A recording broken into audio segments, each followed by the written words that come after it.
Fans of a certain vintage will remember those heady days when the F1 stars of the day were to be found racing almost every weekend, even though the World Championship calendar featured less than half the races we have today. Be it sports cars, F2, Can-Am or even touring cars, drivers simply wanted to race.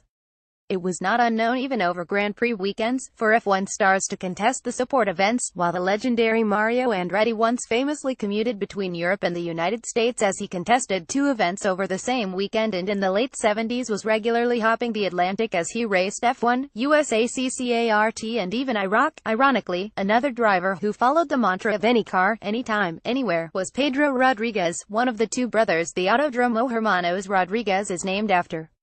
One of the fastest drivers to ever grace the track, the Mexican was killed in a minor sports car event on a weekend between F1 races. Nonetheless, in the wake of the news that Fernando Alonso is to contest the Rolex 24 at Daytona in January, Sebastian Vettel admits that he too would love to race outside F1. "I don't even know which cars they really race there. I think it's GT3 mostly in Daytona," he said of the Rolex 24. "The way I look at it, in the past, if you look back a long way, not the last 20 years probably, but a long way, drivers used to race a lot more in different cars, which I generally find pretty cool. The fact that they had to adapt to different cars, work with different people, with different mechanics, setting up the cars differently but mostly drive and adapt. Obviously where the sport has gone has been very, very professional. There's not that much time to do many other things, if you commit properly to Formula 1, but overall we are racing drivers and I quite like the idea to drive more in different cars.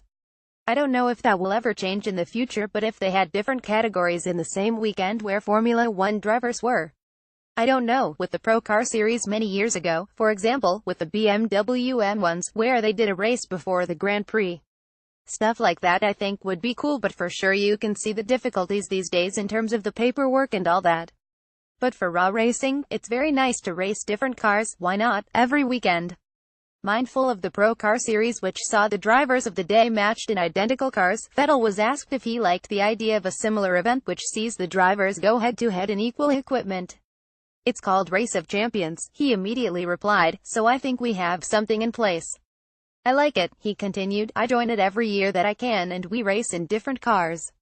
Obviously it's mostly fun and the track is a different track, it's in a stadium and there's a lot of show as well, but overall I think it's a great idea as well. I don't know why other people are not joining. I think mostly because they prefer to spend their holidays somewhere else. I think it would be great to meet up for a race in the same car and just race for fun." "Indeed, Seb, indeed." Oh, and asked about the whole Michael Buffer thing in Austin, the German admitted, "It's not my cup of tea to be honest, but I think for the people if they enjoyed it then that was obviously nice." Classic. Check out our Friday gallery from Mexico, here.